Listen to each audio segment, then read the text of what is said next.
हालांकि नेचर कितना भी अजीब क्यों ना हो, विज्ञान के पास कोई ना कोई एक्सप्लेनेशन तो जरूर होता है। हालांकि वो अलग बात है कि कई बार विज्ञान किसी घटना को बिना किसी लॉजिक के साथ एक्सप्लेन करने की कोशिश करता है। खैर, आज के इस वीडियो में आप जानेंगे कि क्यों जंगलों में रहने वाला प्यूमा एक बड़े से आइसबर्ग में तैरता है, कैसे एक विशाल व्हेल किसी मरुस्थल और जंगलों में मृत पाया जाता है, कहां से एक सारस अपने गर्दन में भाला लिए उड़ता है, कैसे आसमान से मछलियों की वर्षा होती है और कैसे एक जीव मछली के पेट के अंदर अपनी आखिरी सांसें गिनता है। मगर वीडियो में आगे बढ़ने से पहले वीडियो को लाइक करना ना भूलें। कल्पना करिए आप फिशिंग के लिए गए हों और आपके कांटे में गलती से एक बड़ा माउथ बेस फिश फंसता है।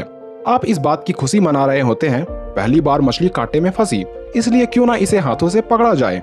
तभी आपकी नजर मछली के मुंह के अंदर एक अजीब सी चीज पर पड़ी। खैर, इस बात की कल्पना करना थोड़ा मुश्किल होगा कि आपको कोई खजाना मिलेगा, पर आपकी मेहनत पर पानी फेरने के लिए इस मछली के अंदर एक मॉल रेट देखने को मिले। खैर, मछली को खाना तो दूर, अब आपके मन में कई सवाल उमड़ रहे होंगे। ठीक ऐसे ही घटना मकैनी नाम के एक व्यक्ति के साथ घटी जब वो अमेरिका में स्थित मिसौरी नदी पर फिशिंग करने गया था। मछली के मुंह में एक मॉल रेट को फंसे देख इसके हाथों से लगभग मछली छूटने ही वाली थी।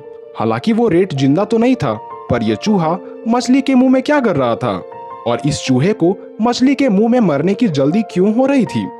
जाहिर तौर पर किसी भी चूहे को पानी में तैरना आता है, चाहे वो पूर्वी मॉलरेट ही क्यों ना हो, लेकिन ये खुद की मर्जी से पानी में नहीं जाते, पर कई बार भारी बारिश या किसी बड़े पक्षियों द्वारा ये नदियों तक पहुंचा दिए जाते हैं। शायद आपको ये सुनने में थोड़ा अजीब लगे कि कई बड़े पंछी मॉल रेट का इस्तेमाल किसी चारे के रूप में करते हैं ताकि वो बड़ी मछलियों को पकड़ सके, और इंसान सोचता है कि उन्होंने फिशिंग रॉड का इस्तेमाल करना सीखा। खैर, कई बार बड़ी मछलियां जैसे कि माउथ बेस मॉल रेट को निगल जाती है और किसी पक्षी का शिकार भी नहीं बनती, लेकिन कुछ घंटों के बाद मछली द्वारा निगले गए मॉल रेट की घुटन या पैरासाइट के कारण मौत हो जाती है। आपने सुनहरे रंग के जुवेनाइल ट्रेवेली के बारे में शायद नहीं सुना होगा। आखिर समुद्र इतना विशाल जो है, पर इस मछली की सबसे खास बात तो यह है अपना घर या छिपने के लिए जेलीफिश का इस्तेमाल करती है। और बस इतना ही नहीं, ये खुद की मर्जी के अनुसार जेलीफिश को अपने मनचाहे जगहों पर जाने के लिए मजबूर भी कर देती है। मतलब वेनम का होस्ट भले ही थोड़ा जिद्दी ही क्यों ना हो, पर बेचारी जेलीफिश के पास कोई रास्ता ही नहीं होता। अगर आपको ये सुनने को मिले कि डायनासोर्स के फेदर्स पाए जाते थे, तो शायद ये विश्वास किया भी जा सकता है, पर सांपों के पास फेदर्स होना शायद ये कोई मजाक से कम नहीं लगेगा। पर हाल ही में थाईलैंड से एक 24 इंच लंबा ऐसा सांप देखने को मिला जिसके पूरे शरीर पर हरे रंग का फर था। ऐसे सांप को देखकर लोकल लोगों की मानो नींद ही उड़ गई, और इस घटना को लेकर विज्ञान के पास भी कोई जवाब न था, क्योंकि किसी भी रेप्टाइल्स के शरीर पर बाल होना थोड़ी नहीं बल्कि पूरी अजीब लगती है। हालांकि कुछ वैज्ञानिकों के लॉजिक को सल्यूट करना होगा जिन्होंने ये कह डाला कि इस सांप के ऊपर एलगी चिपक गई है। वैसे तो ये एलगी ज्यादातर पत्थरों से चिपकी रहती है, क्योंकि न तो एलगी को किसी से चिपकने की परवाह होती है और न ही पत्थर खुद को एलगी से बचा सकते हैं। और एलगी कई बार कछुओं के पीठ से भी चिपक जाते हैं, क्योंकि कछुए एक जगह स्थिर काफी देरी तक रह सकते हैं। पर सांप के केस में ये बात थोड़ी हजम नहीं होती। ये घटना है साल 1822 की, जब क्रिश्चियन लडविग नाम का एक व्यक्ति के निशाने पर एक सारस आ जाता है, जब वो जर्मनी में बसे अपने घर से कुछ दूरी पर शिकार करने निकला होता है। क्रिश्चियन अपने शिकार यानी सारस की तरफ बढ़ता है और सारस के गले में फंसे एक छोटे से भाले को देख मानो सदमे में आ जाता है, क्योंकि यह घटना 19वीं सदी की थी और उस समय शिकार करने के लिए सभी के हाथों भाला ना होकर बंदूकें होती थी। फिर इस सारस के गले में लकड़ी का ये भाला कैसे फंसा, और इस घटना को एक्सप्लेन करते हुए एक लोकल प्रोफेसर ने बताया कि ऐसे भालों का इस्तेमाल अभी भी अफ्रीका के घने जंगलों में होता है।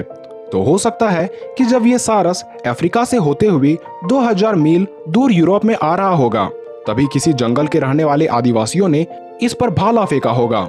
और ये खोज कोई छोटी मोटी खोज नहीं, बल्कि इसी घटना के बाद लोग ये जान पाए कि खराब मौसम से बचने के लिए कई बार बर्ड्स माइग्रेट किया करते हैं, वरना उससे पहले लोगों के पास कई थ्योरीज थी। जैसे कि कई यूरोपियन लोग मानते थे कि ठंड के मौसम में कई पक्षियां अपने फेदर्स त्याग देती है और बिलों में दुबक कर छिप जाती है, और जब बाहर निकलती है तो वो किसी दूसरे पक्षी में बदल जाती है। और 17वीं सदी में लोग ऐसा भी मानते थे कि सर्दियों में पक्षियां चांद पर चली जाती है। खैर, शुक्र हो इस सारस का जिसने मनुष्यों के बौद्धिक विकास में अपना बड़ा योगदान दिया। वैसे तो प्यूमा अमेरिका के ग्रासलैंड और जंगलों में ही देखने को मिलते हैं, पर जुलाई 2021 को अर्जेंटीना के लॉस ग्लेशियर नेशनल पार्क में एक अजीब घटना देखने को मिली, क्योंकि वहां घूमने गए लोगों के अनुसार उन्होंने एक बड़े से आइसबर्ग के ऊपर एक प्यूमा देखा।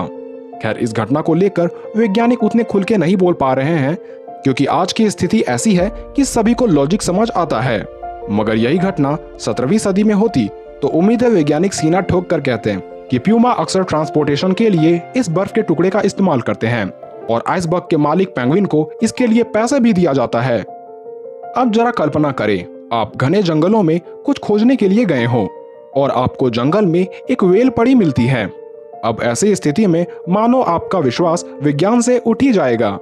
ऐसे ही चुनौती या घटना का सामना करना पड़ा ब्राजील के रहने वाले मछुआरों को, जब उन्होंने समुद्र से 50 फीट दूर जंगल में एक विशाल व्हेल देखा। और इस घटना को एक्सप्लेन कर वैज्ञानिक बताते हैं कि यह व्हेल का एक छोटा बच्चा है जो किसी कारणवश समुद्र में ही मर गया होगा, और जब किसी तरह समुद्र में कोई बड़ी लहरें आई होंगी तो ये व्हेल लहरों की फोर्स से जंगलों में जा गिरा होगा। अब ये सुनने में थोड़ा लॉजिकल लगता है, क्योंकि व्हेल के फिन तैरने का काम करती है, ना कि उड़ने का। अब समुद्र से मीलों दूर रेगिस्तान में पड़े व्हेल की हड्डियों को देख सारी लॉजिकल बातें आपको झूठ लगेंगी, क्योंकि कायरो से लगभग 90 मील दूर स्थित एक रेगिस्तान में व्हेल के साथ साथ करीब 1500 और भी समुद्री जीव के अवशेष देखने को मिले, जहां चारों तरफ बस रेत ही रेत दिख रहा था। वैसे में समुद्री जीव तो दूर, सामान्य जानवरों का भी दिख पाना बड़ा मुश्किल होता है। वैसे में इतने समुद्री जीवों के अवशेषों का वहां होना काफी चौंका देने वाली घटना थी। हालांकि इन अवशेषों के सहारे वैज्ञानिकों को यह जानने का मौका मिला कि करोड़ों सालों पहले धरती आज की तरह नहीं हुआ करती थी, बल्कि समुद्र का योगदान कई स्थलीय क्षेत्रों में भी होता था। पर वक्त के साथ समुद्र का पानी जहां से भी हटा, उस स्थल पर कई समुद्री जीवों के कंकाल आज भी पाए जाते हैं। जैसे कि आपने सागरमाथा या हिमालय के बारे में सुना ही होगा कि हिमालय पर्वत में भी व्हेल के अवशेष देखने को मिले थे। तो रेगिस्तानों में समुद्री जीवों के कंकाल का होना इस बात का इशारा करता है कि उस स्थान पर पहले समुद्र का पानी हुआ करता था। शायद आप पानी के बारिश से बोर हो गए होंगे, तो आपकी उम्मीद आसमानों से कुछ और भी होगी। शायद ऐसी ही उम्मीद श्रीलंका के लोगों को भी थी।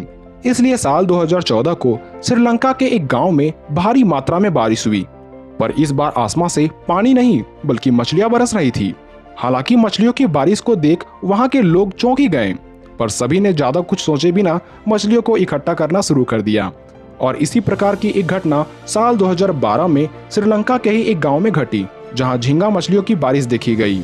हालांकि ऐसी बात नहीं है कि इन मछलियों के पंख लगे थे, और ना ही ये कोई चमत्कार था, पर कई विशेषज्ञों का मानना है कि जब कभी साइक्लोन क्रिएट होता है तो वैसी स्थिति में कई छोटे जीव या चीजें हवा द्वारा खींच ली जाती है, और यह हवा जहां थमती है वहां मछलियों की बारिश होना शुरू हो जाती है। खैर, उम्मीद है इस वीडियो से आपको जानने को मिला होगा कि नेचर कितना अजीब हो सकती है और हम नेचर के घटनाओं को कितना समझ पाते हैं।